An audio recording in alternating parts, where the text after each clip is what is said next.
Every legal system in history has needed a way to punish people who broke its rules. Most of them settled on methods that were not just painful, but deliberately theatrical. The punishment was not designed merely to hurt the condemned person. It was designed to make everyone watching understand what the system was capable of. Some of these punishments were reserved for the worst crimes. Some of them were used for offenses that would not even register as crimes today. All of them were designed, approved, and administered by people who considered them reasonable. This is what the worst punishments in history actually looked like, and who decided they were justified. Punishment 1. Scaphism, the Persian boat method. Scaphism was a method of execution reportedly used by the ancient Persians against their enemies. The condemned person was stripped naked and secured between two boats of matching size. The boats were designed so that the person's head, hands, and feet protruded from the edges. The executioners then force-fed the condemned person a mixture of milk and honey until they developed severe diarrhea. The same mixture was poured over every exposed part of the body: face, hands, feet, and genitals. The boats were then set adrift on a stagnant pond or swamp. The combination of bodily waste, milk, and honey created an ideal environment for insects. Flies, wasps, and other insects were attracted to the smell and began feeding on and breeding in the condemned person's flesh. The person could not move, could not brush the insects away, and could not escape the sun. Death came eventually from dehydration, starvation, exposure, and the progressive destruction of living tissue by insects. The process could take days or weeks depending on the climate and the condition of the condemned. The Greek historian Plutarch documented one case where the process lasted 17 days.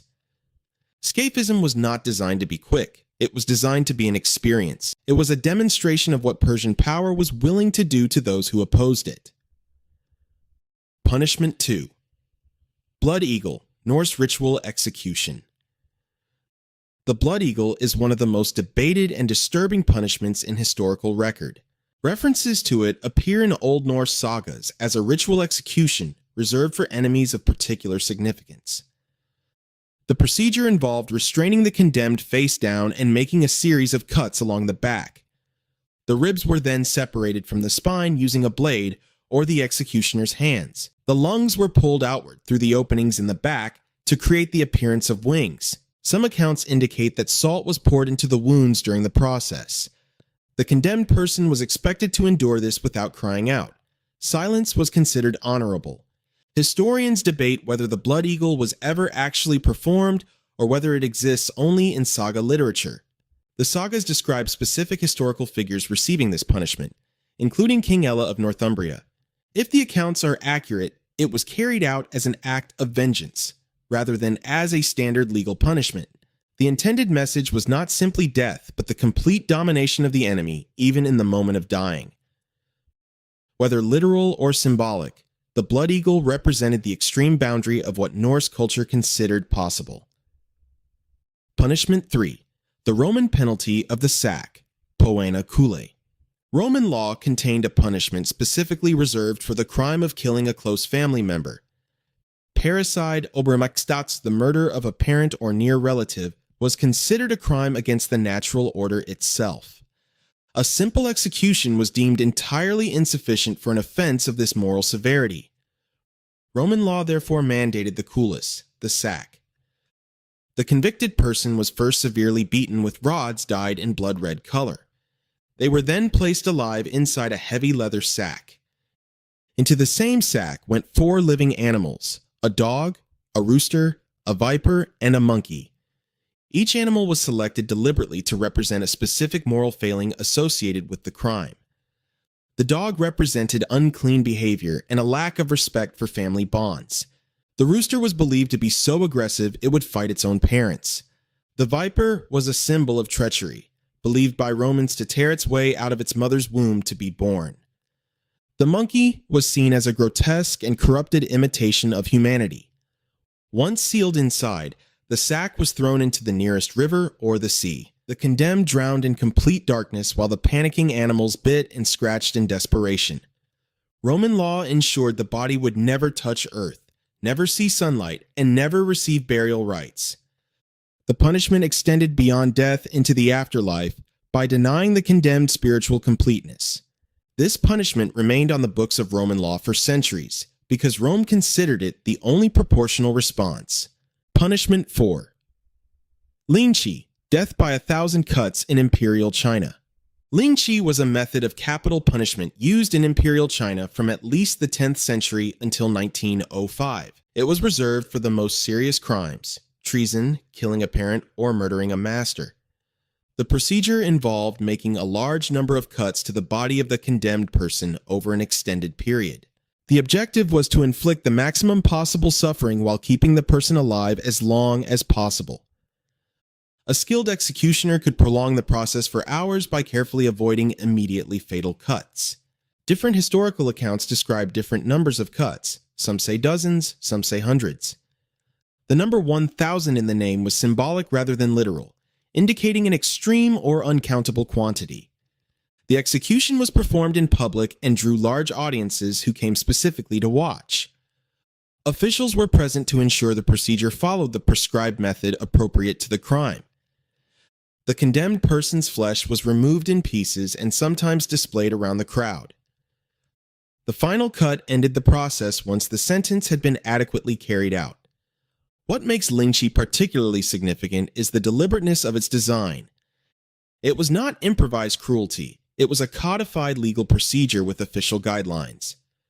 The Chinese legal system considered this level of public suffering necessary to communicate the severity of certain crimes. The practice was abolished in 1905 as part of the Qing dynasty's modernization reforms under external pressure. Photographs of the final recorded executions by lynching exist and remain among the most disturbing historical images in existence. Punishment 5. Keel hauling, European naval punishment. Keel hauling was a punishment used in European navies from at least the 16th century, most notably by the Dutch. It was applied to sailors found guilty of serious offenses: theft, mutiny, or crimes against officers. The condemned sailor was tied with ropes attached to both sides of the ship. They were then thrown overboard and dragged underneath the hull of the vessel from one side to the other. The underside of a ship's hull was covered in barnacles, sharp calcium carbonate structures that accumulated over time at sea. Being dragged across them at speed produced lacerations across the entire body of the condemned person. If the ship was large, the person might drown before reaching the other side. If the ship was small and the person survived the crossing, the process was sometimes repeated. Dutch naval regulations specified keel hauling as a formal punishment with defined procedures. Officers were required to announce the punishment to the assembled crew before it was carried out. The public nature of the punishment was intentional. The entire crew needed to witness the consequences of disobedience. Naval discipline depended on deterrence, and keel hauling provided a deterrent that no sailor could forget having watched. The punishment fell out of official use by the 18th century, but continued informally in some contexts beyond that. Punishment 6. The breaking wheel, medieval Europe. The breaking wheel was one of the most common methods of public execution in medieval and early modern Europe. It was used in France, Germany, and across much of the continent from the Middle Ages into the 18th century. The condemned person was tied spread-eagled to a large wooden wheel or laid across it on the ground. An executioner then used a heavy iron-rimmed wheel or a hammer to break the major bones of the body. The sequence of breaks was specified and followed a prescribed order: legs first, then arms, then the spine. Death from the breaking wheel was not immediate. It was designed to take a very long time. A condemned person whose bones were all broken but whose vital organs remained intact could survive for hours or days. The body was left on the wheel on public display after death as a warning to the general population. The severity of the sentence could be modified by the judge. Certain criminals were strangled before breaking as a mercy. Others were broken from the head downward so that death came faster. The worst criminals, by the court's determination, were broken from the legs upward so that death came last. Courts across Europe maintained careful records of breaking wheel sentences, who received them, and why. Judges considered this a measured and proportional response to the crimes that warranted it. Public executioners in Germany and France were licensed professionals with formal training and official status. The wheel was not barbarism by their standards, it was the justice system functioning as intended.